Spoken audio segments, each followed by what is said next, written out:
Hey guys, a warm welcome back to the channel. Today we're going to be back out there on my Ferrari 456 project. We're going to be doing a deep dive into another one of its problems.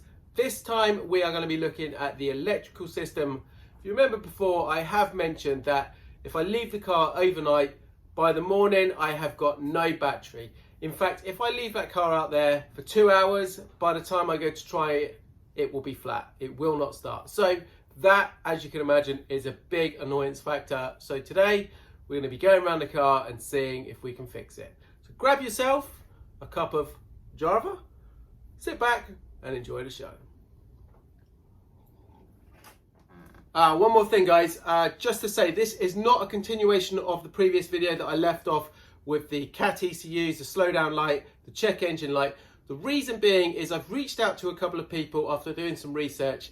I'm trying to figure out a way of showing you guys a much better solution than just to replace those factory parts. It's going to be an upgrade. I'm hoping to get the bits. I'm hoping to show you a much better way of doing these things that is a long-term solution for those problems. So watch this space. As soon as I get those bits, I will be bringing the video to you. The first test I'm going to perform when I'm looking for the drain is actually the battery itself. So I'm going to check it's a good battery and we're getting the right voltage from it. So I'm going to use my voltmeter.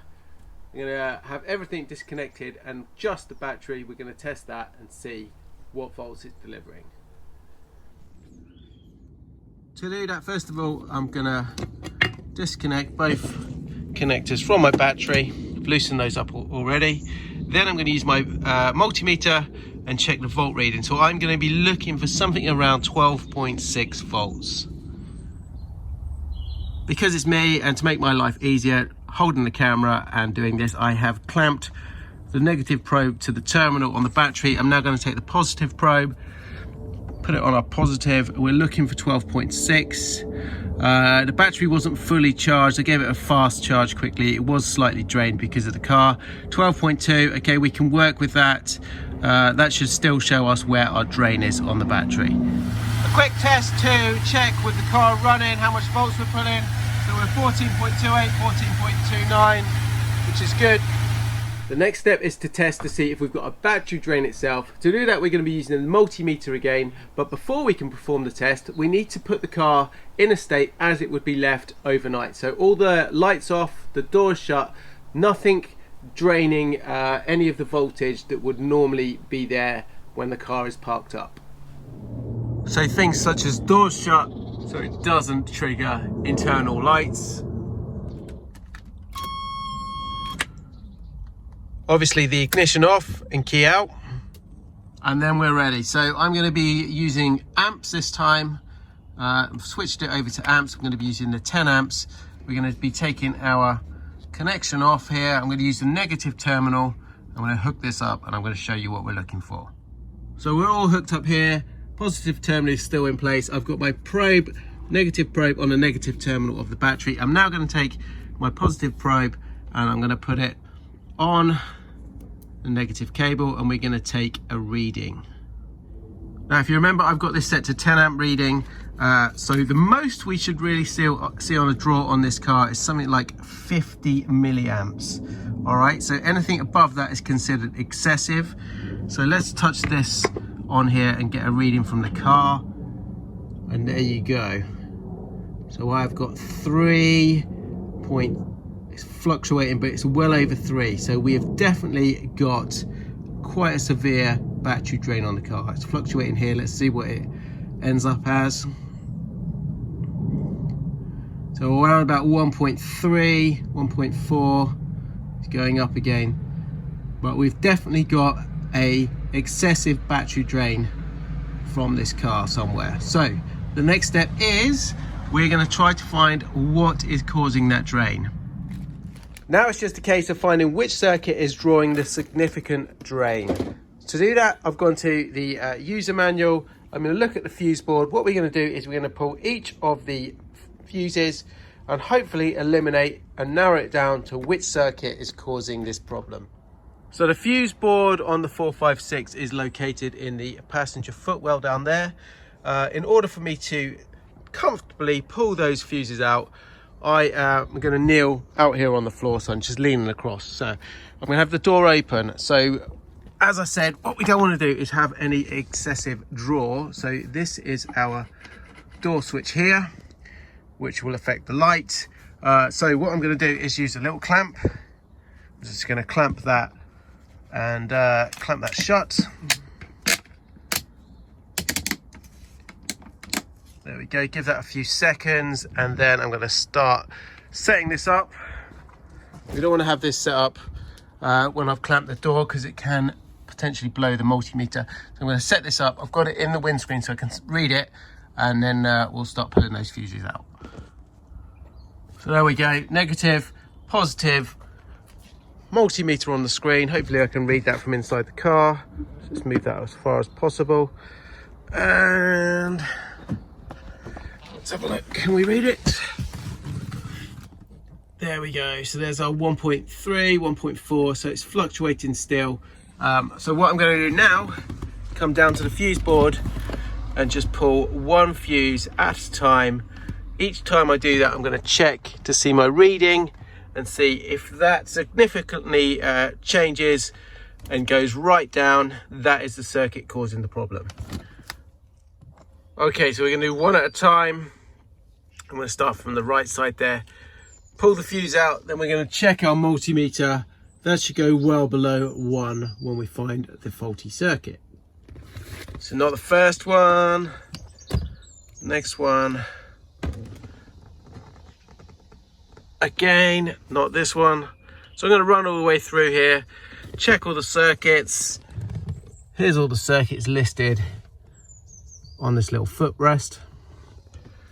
And hopefully we'll find which one is causing this. No success so far. Last couple, which is, what is that one? That is our horns. Horns, are the horns causing it? No, they are not. All right, last one. 20 amp for the AC compressor. Is that our culprit? No, it's not. Okay, so as with all things on this car, nothing is straightforward and easy. As with most cars, in the user guide, it doesn't always tell you all of the fuse locations, just to make life difficult. So in our Ferrari 456 manual, it just says there's one fuse location. There is nothing else listed. Okay. However, there are other fuses located around this car. So I'm going to pull these ones. I'm going to check these ones first. See if we've got any drain from any of those. And again, the answer to that one is no. There was no success with those fuses. Had a hunt around. There's another little box here at the front of the car, which means we've taken off a couple of bolts. I loosened that one off. 10 mil. We've got a couple more fuses under here. So I'm going to test these. Let's pull these one out at a time. I've got my multimeter set up behind you so I can see what's happening. No change with that one. No change on that one. So I'm going to run through, there's 4 here, and just see if there's any difference. And again, no change on the engine fuses. So engine fuses have checked. Fuse board in the passenger footwell has been checked. No surprises. The elusive problem on this troublesome Ferrari 456 is somewhere else. Okay, so we're going to have a look around the car, try and find more fuses and test them to see what's going on. So I'm heading to the back of the car now. Obviously I'm not going to be able to see the multimeter, so I will have to just come and check every single time I find a fuse and pull a fuse. So I've started looking in the boot here. As you can see, we've got all of our stereo system, which consists of quite a few items. We've got a couple of inline fuses. I've taken the covers off of those. So we're going to just test those and see if they make any difference with our readings. So that's the yellow one removed. Let's go to the front of the car and see what our reading is.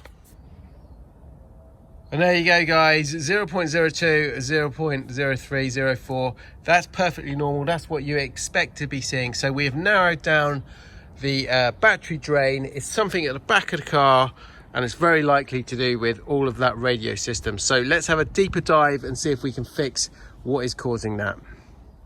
Okay, so it looks like it's our fuse from this yellow wire, which is this one here. So let's have a quick look at the fuse to see if there's anything obvious on that one. Doesn't look to be blown, looks intact there.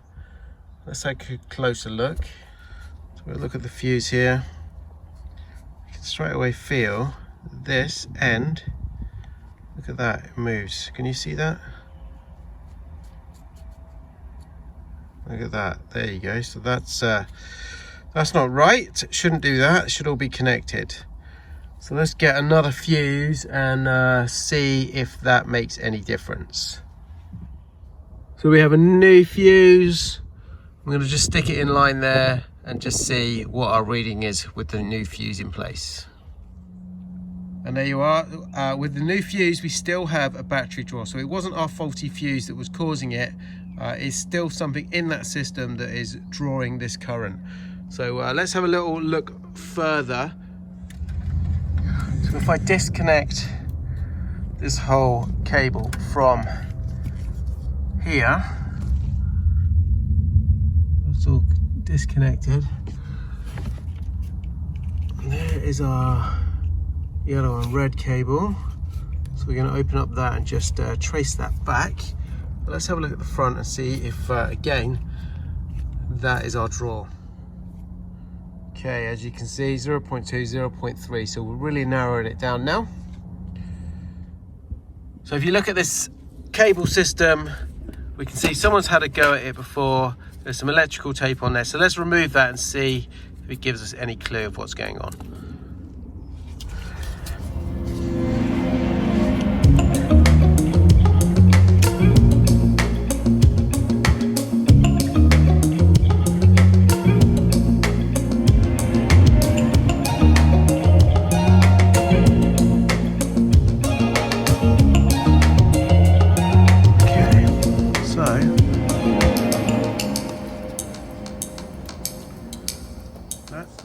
As you can see, I've run out of daylight, but now that we have figured out where the root cause of this problem is, I've got the fuse out of the radio system in the boot there, just giving the battery a quick top up of juice.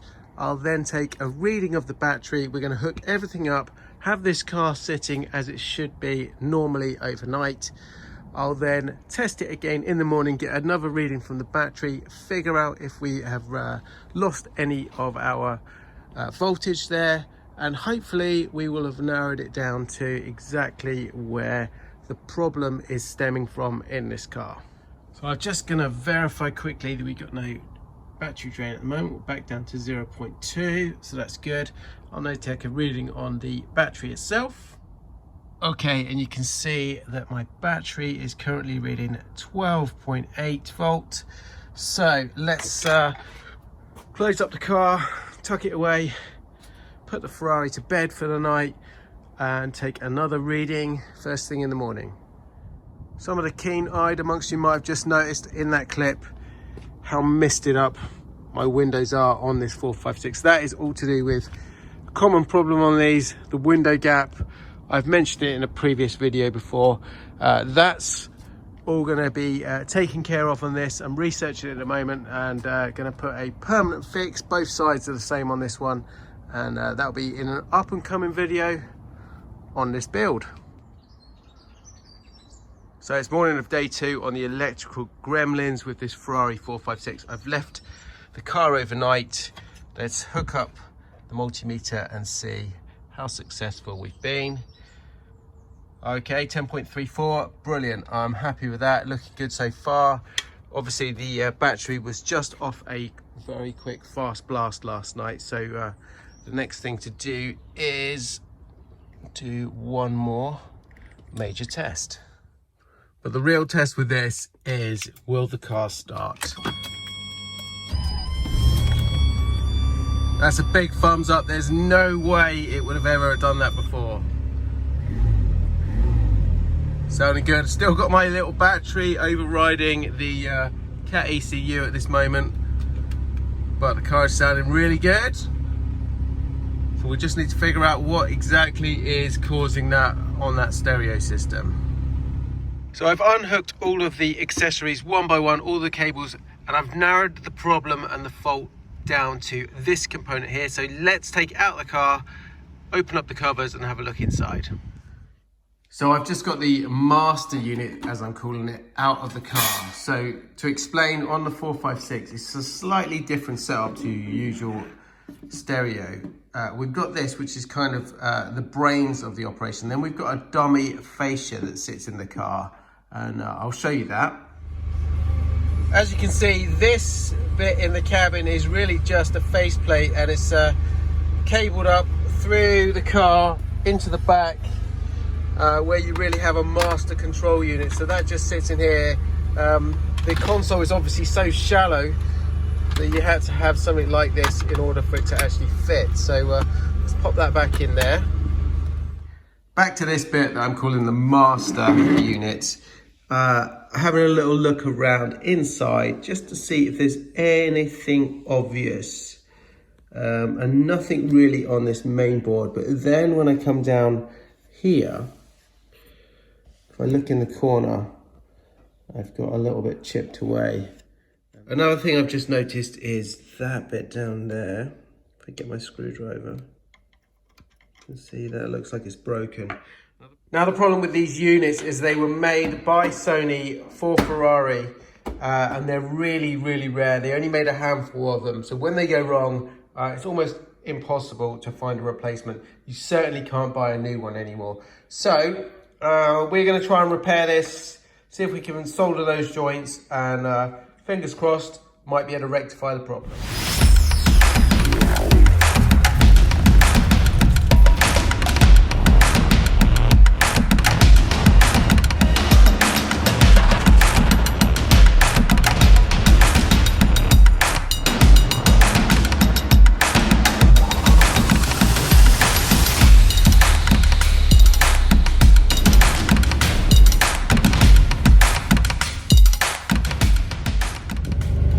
As you can see, I've got all that stereo system cabled up again in the trunk there.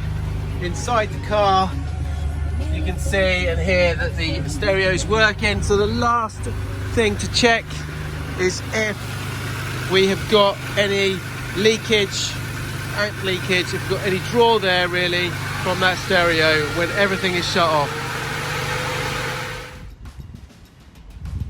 And that was the result I was looking for. So we fixed the problem, we've got the radio working, and we've got no drain on the battery, so I don't have to kill it with that cut-off switch overnight. I can safely leave it switched on and be confident that in the morning, when I go to turn that key, this V12 is gonna fire up. Awesome. Now that we've fixed that one electrical gremlin with this car that's been bugging me for a while, it's probably best we test the car and take it out for a spin.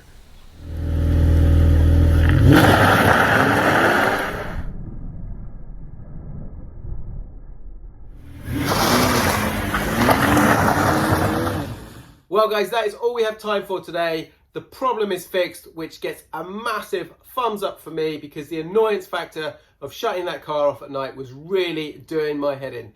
Anyway, really hope you enjoyed it. Hope you learned a thing or two on that one. Don't forget, if you want to, you can follow me over on Instagram, where I post some stuff daily. If you want to support the channel, get yourself a cool t-shirt like this one, or my new one, which is this one, or even a sticker. I'll put the link to my Teespring store down below, but also there should be some underneath the video anyway, some direct links. I literally try and price it so I make like $1 per t-shirt. Yeah, I'm not out to rip anyone off or anything like that. Just be cool to see you in some shirts. Anyway, thanks for watching guys. Ciao for now. See you in the next one.